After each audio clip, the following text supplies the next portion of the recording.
नमस्कार, आप देख रहे हैं एएनजी न्यूज। आपके साथ मैं नीला। शहर और आसपास की खबरों को लेकर हम हाजिर हैं। शुरू करेंगे प्रमुख खबरों से। कोल्हान डीआईजी राजीव रंजन सिंह बुधवार को पहुंचे जमशेदपुर। बढ़ते ब्राउन शुगर के कारोबार पर नकेल कसने हेतु गठित की टास्क फोर्स।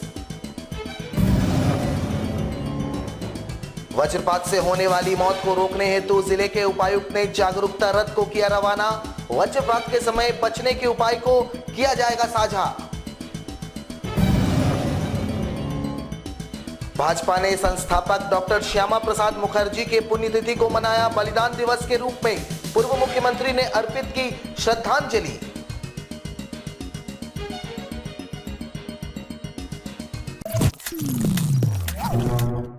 अब खबरें विस्तार से।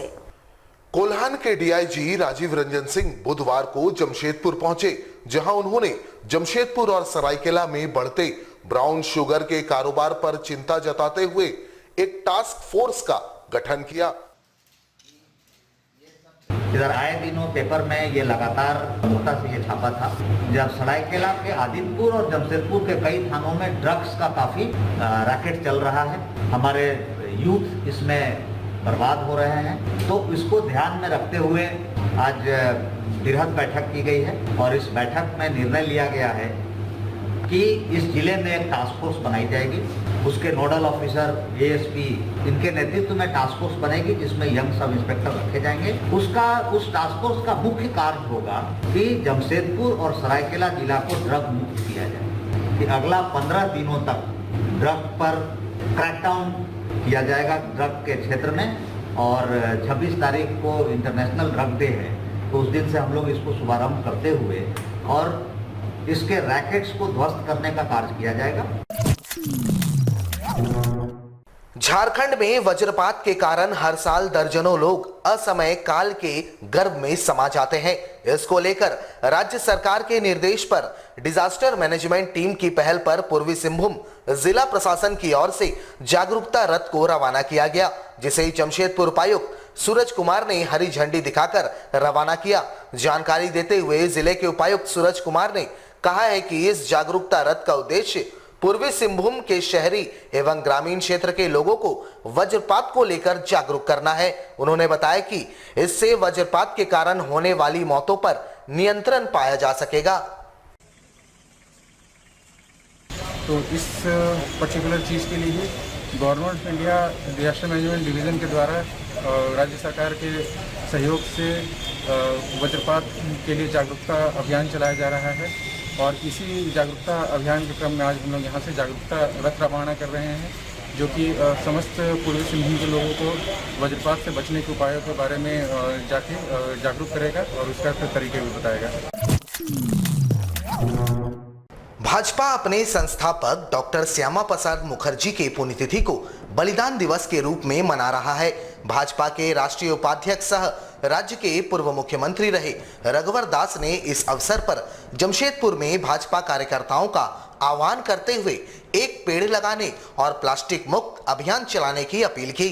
उन्होंने बताया कि डॉक्टर श्यामा प्रसाद मुखर्जी का सपना एक देश एक कानून था। इसको लेकर उन्होंने आंदोलन की शुरुआत की थी, लेकिन उनके जीते जी ये सपना साकार नहीं हो सका। साजिश के तहत उनकी हत्या करा दी गई थी, लेकिन देश के प्रधानमंत्री के नेतृत्व में आज कश्मीर से धारा 370 और 35A को हटा दिया गया है। जमशेदपुर में उन्होंने डॉक्टर श्यामा प्रसाद मुखर्जी के चित्र पर अपना श्रद्धा सुमन अर्पित करते हुए उन्हें भावभीनी श्रद्धांजलि दी। भारतीय जनता पार्टी के नेतृत्व के द्वारा सभी कार्यकर्ताओं के आह्वान किया गया था कि डॉक्टर श्यामा प्रसाद मुखर्जी जी की पुण्यतिथि को हम बलिदान दिवस के अवसर पर मनाएं। और जैसे ही नरेंद्र मोदी जी के नेतृत्व में देश की जनता ने भारतीय जनता पार्टी और एनडीए को शासन की तो 1951 का जो डॉक्टर श्यामा प्रसाद मुखर्जी का नारा था, एक देश में दो विधान, एक देश में दो कानून, एक देश में दो झंडा, नहीं चलेगा नहीं चलेगा, और 370 धारा 35 से समाप्त हो माननीय प्रधानमंत्री जी ने 370 धारा 35 से समाप्त कर डॉक्टर श्यामा प्रसाद मुखर्जी जी को सच्ची श्रद्धांजलि देने का काम किया। झारखंड सरकार द्वारा भारत सरकार के मोटर व्हीकल एक्ट को एडॉप्ट किए जाने के बाद राज्य में इसे सख्ती से लागू कराए जाने की कवायद शुरू कर दी गई है। बुधवार को कोल्हान डीआईजी राजीव रंजन सिंह ने जिले के तमाम पुलिस पदाधिकारियों को सख्त निर्देश देते हुए एमवी एक्ट अधिनियम 2019 का अनुपालन कराए जाने का निर्देश दिया। डीआईजी ने बताया कि सड़क दुर्घटनाओं में देश में हर साल 1.5 लाख से अधिक लोगों की मौतें हो रही है। इसको देखते हुए केंद्र सरकार ने सुप्रीम कोर्ट की सख्ती के बाद एमवी एक्ट 1988 में संशोधन करते हुए 202, 206 और 207 में सख्ती बढ़ाने का ट्रैफिक पुलिस को कई अधिकार प्रदान कर दिए हैं। उन्होंने बताया कि अब अगर शराब पीकर गाड़ी चलाते हुए कोई पकड़े जाते हैं तो उन्हें एमवी एक्ट की धारा 185 के तहत तत्काल गिरफ्तार कर गाड़ी जब्त कर लिया जाएगा। इसके अलावा स्पीड ड्राइव करते पकड़े जाने पर धारा 184 के तहत तत्काल ड्राइवर को अरेस्ट करने के साथ गाड़ी जब्त करने का प्रावधान है। वहीं धारा 197 के तहत बगैर अनुमति के अगर कोई नाबालिग या संदिग्ध किसी वाहन के साथ पकड़े जाते हैं तो उन पर तत्काल 25,000 का जुर्माना और कोर्ट में मुकदमा दायर किया जाएगा। उन्होंने बताया कि ये सभी अधिकार संशोधित धारा 202 के तहत दिए गए हैं। उन्होंने ट्रैफिक पुलिस को जागरूकता अभियान चलाने का निर्देश देते हुए जिले में सख्ती से नियमों का अनुपालन कराए जाने की बातें कही। भारत सरकार के द्वारा मोटर व्हीकल एक्ट में संशोधन किया गया है और झारखंड सरकार उस संशोधन को एक्सेप्ट किया है। इस राज्य में वो संशोधन लागू है। आप सबों को पता है कि भारत देश में एक साल में लगभग 1.5 लाख से ज़्यादा लोगों की डेथ हो जाती है ट्रैफिक एक्सीडेंट और 5 लाख से ज़्यादा लोग घायल होते हैं। हमें मानना है कि आज आम लोगों को अभी भी बहुत जागरूकता की कमी है। तो आज ट्रैफिक डीएसपी को और इनके पूरे टीम का रिव्यू किया गया है। बहुत कम लोगों को पता होगा कि जो नए एक्ट बने हैं इसमें जो 3 धारा है 184, 185 और 197, 3 धाराओं में ट्रैफिक पुलिस को बिना वारंट के गिरफ्तार किए जाने का निर्देश उस एक्ट के हिसाब से पावर प्राप्त है। डेंजर ड्राइविंग मतलब जो स्पीड है उससे बहुत ज़्यादा तेज गति से गाड़ी चलाना। स्पीड के लिए बोर्ड लगा हुआ है। अगर वो डेंजरस ड्राइव करते हैं तो उनकी गाड़ी और वो व्यक्ति दोनों गिरफ्तार किए जा सकते हैं। धारा 185 जिसमें है ड्रंकन ड्राइविंग, अगर कोई शराब पी करके गाड़ी चला रहे हैं तो ट्रैफिक पुलिस अब तक फाइन करती थी, अब उनको गिरफ्तार करती। गिरफ्तार करके ट्रैफिक पुलिस को 2 घंटे के अंदर उनका मेडिकल कराना है कि अनऑथराइज्ड ड्राइविंग में उस व्यक्ति को गाड़ी सहित पकड़े।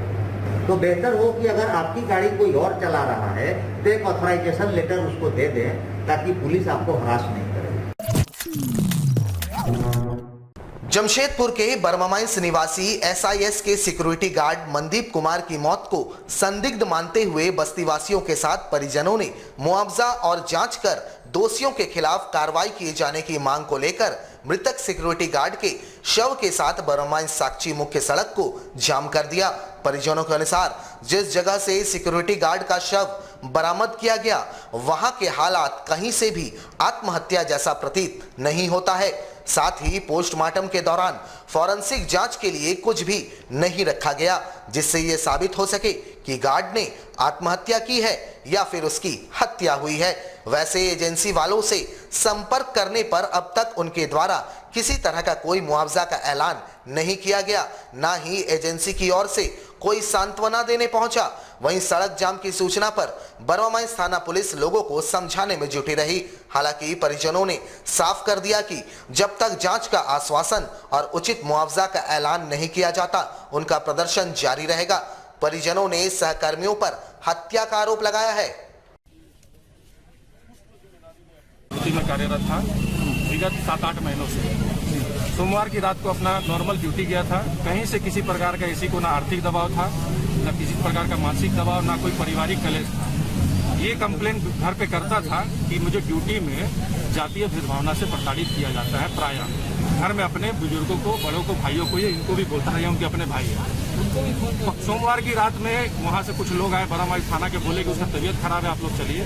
जब वहाँ गया तो पता चला कि भैया उनकी फांसी पर लटका पाया गया क्वार्टर के अंदर, जहाँ पे वो ड्यूटी करते। उसके बाद जांच में बहुत तरह से लापरवाही बरती गई, किसी भी चीज़ को फोरेंसिक के लिए वो जब्त नहीं किया गया। आशंका ये है कि इनका हत्या हुआ है और इनका हत्या का जांच होना चाहिए, उचित मुआवजा मिलना चाहिए और उसके साथ साथ परिवार को पूरा न्याय मिलना चाहिए।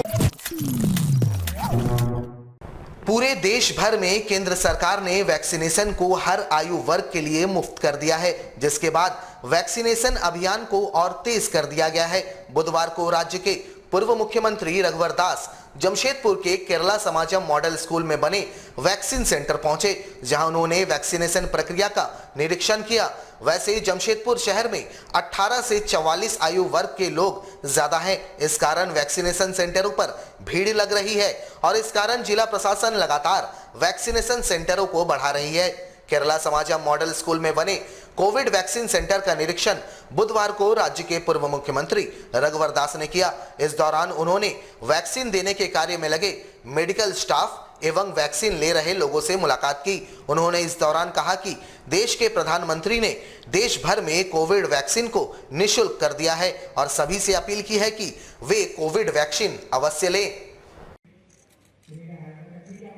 महामारी से मुक्त कोरोना के लिए हमारे आदरणीय प्रधानमंत्री जी अंतर्राष्ट्रीय योगा दिवस के अवसर पर 21 जून को पूरे देश में सभी लोगों के लिए फ्री वैक्सीन, जो विश्व में एक ऐतिहासिक कदम भारत ने उठाया, इसके लिए मैं सर्वप्रथम माननीय प्रधानमंत्री मोदी जी और उनकी टीम को बहुत बहुत साधुवाद धन्यवाद देना चाहता हूँ, जो पूरे देश में 18 वर्ष से 45 वर्ष जो युवा शक्ति है, इस महाराष्ट्र की शक्ति है, वो कोरोना मुक्त हो। इस देश से फ्री कोरोना का जंग पूरे देश में चल रहा है। इसी निमित्त आज जमशेदपुर में मैंने इस सेंटर में केरला समाजम सेंटर में मैंने काफ़ी खुशी हुई। यहाँ जो भी हमारे डॉक्टर वॉलंटियर सेवा के भाव से और जमशेदपुर की जनता, खासकर हमारी युवा शक्ति भी काफ़ी जागरूक है। झारखंड के अलग अलग जिलों के 6 बच्चों को बुधवार को सत्य संजीवनी हार्ट अस्पताल रायपुर भेजा गया, जहां इन बच्चों के हार्ट का मुफ्त ऑपरेशन किया जाएगा। झारखंड में पिछली सरकार के कार्यकाल में संजीवनी हार्ट अस्पताल के साथ MOU किया गया था, जिसके बाद से लगातार हृदय रोग से ग्रसित बच्चों का मुफ्त इलाज सरकारी स्तर पर किया जा रहा है। बुधवार को जमशेदपुर, रांची, धनबाद और दुमका के वैसे बच्चों को संजीवनी अस्पताल रायपुर भेजा गया जो गंभीर हृदय रोग से ग्रसित हैं। जानकारी देते हुए पूर्व सिविल सर्जन महेश्वरी प्रसाद ने बताया कि इस योजना का झारखंड के अलग अलग जिलों के बच्चों को भरपूर लाभ मिल रहा है। इसमें सरकार भी अहम भूमिका निभा रही है। इसके अलावा 108 एम्बुलेंस का भी पूरा सहयोग मिल रहा है। बच्चों और उनके परिजनों की रवानगी से पूर्व सभी ने बच्चों के सकुशल वापसी को लेकर प्रार्थना की। झारखंड के विभिन्न जिलों से, गिरिडीह से, चतरा से, गढ़वा से, रांची और जमशेदपुर से लगभग कुल 6 बच्चे को रायपुर भेजा जा रहा है। इनका स्क्रीनिंग पहले हुआ था टेलीमेडिसिन के द्वारा और अब इनको वहाँ इलाज के लिए भेजा जा रहा है। इन लोगों का हृदय रोग है, बच्चों में जो जन्मजात होता है या बीच में कभी जो है जन्मजात बच्चों के इलाज के लिए, हृदय रोग के इलाज के लिए ये लोग वहाँ जा रहे हैं। उनका इलाज मुफ्त में होगा सत्य संजीवनी हार्ट हॉस्पिटल जो रायपुर में, सत्य संजीवनी हार्ट हॉस्पिटल रायपुर में होगा। और यहाँ पर हम लोग टेलीमेडिसिन से उस हॉस्पिटल के साथ लिंकेज करके लोगों का स्क्रीनिंग किया जाता है और स्क्रीनिंग के उपरांत जब मैं यहाँ सिविल सर्जन था उस समय लोगों के लिए स्क्रीनिंग सेंटर डेवलप किया था और यहाँ पर जमशेदपुर की जो सत्य साई संस्था है उनकी मदद, सरकार की मदद और हॉस्पिटल की मदद से इन बच्चों का इलाज हो पाएगा। जमशेदपुर के कदमा थाना अंतर्गत मरीन ड्राइव पर बीते 17 जून को हुए सड़क हादसे में मारे गए 10 वर्षीय आनंद देवगम की मौत मामले को लेकर बुधवार को परिजनों ने जिला मुख्यालय पहुंच सरकारी मुआवजा और दुर्घटना के लिए जिम्मेवार स्कॉर्पियो चालक की गिरफ्तारी की मांग संबंधी एक मांग पत्र सौंपा। परिजनों ने बताया कि जिस दिन यह घटना घटित हुई थी उस दिन पूर्व मुख्यमंत्री रघुवर दास के काफिले में शामिल काले रंग की स्कॉर्पियो से यह घटना हुई है। परिजनों ने पुराना कोर्ट परिसर से लेकर गम्हरिया के बीच लगे सीसीटीवी कैमरों की फुटेज खंगालने की मांग की है ताकि सड़क दुर्घटना के लिए जिम्मेवार स्कॉर्पियो चालक की पहचान की जा सके। उन्होंने बताया कि स्कॉर्पियो का शुरुआती नंबर तो पता नहीं चल सका, लेकिन अंतिम में उसका नंबर 0326 है। इसका एक प्रतिलिपि उन्होंने जमशेदपुर पूर्वी के विधायक सरयू राय के नाम भेजा है। हालांकि परिजनों के साथ सरयू राय की पार्टी भारतीय जनतंत्र मोर्चा के अनुसूचित जाति मोर्चा के अध्यक्ष राजेंद्र प्रसाद भी मौजूद रहे। उन्होंने बताया कि मृतक को वापस नहीं लाया जा सकता, लेकिन मृतक के परिवार को उचित मुआवजा दिलाया जा सकता है। जिला प्रशासन और सरकार को इसके लिए पहल करनी चाहिए। आज हम लोग डीसी कार्यालय आए हैं। ये 17 तारीख को जो घटना घटी थी मरीन ड्राइव, मृतक के परिवार वाले हमारे साथ है, वो सारे लोग आए थे और विधायक जी के निर्देश से हम लोग अनुसूचित मोर्चा के मिलने आया, उससे मांग करने आए हैं कि बच्ची के ऊपर जो दुर्घटना घटी है जिस गाड़ी से, उस गाड़ी की जांच हो।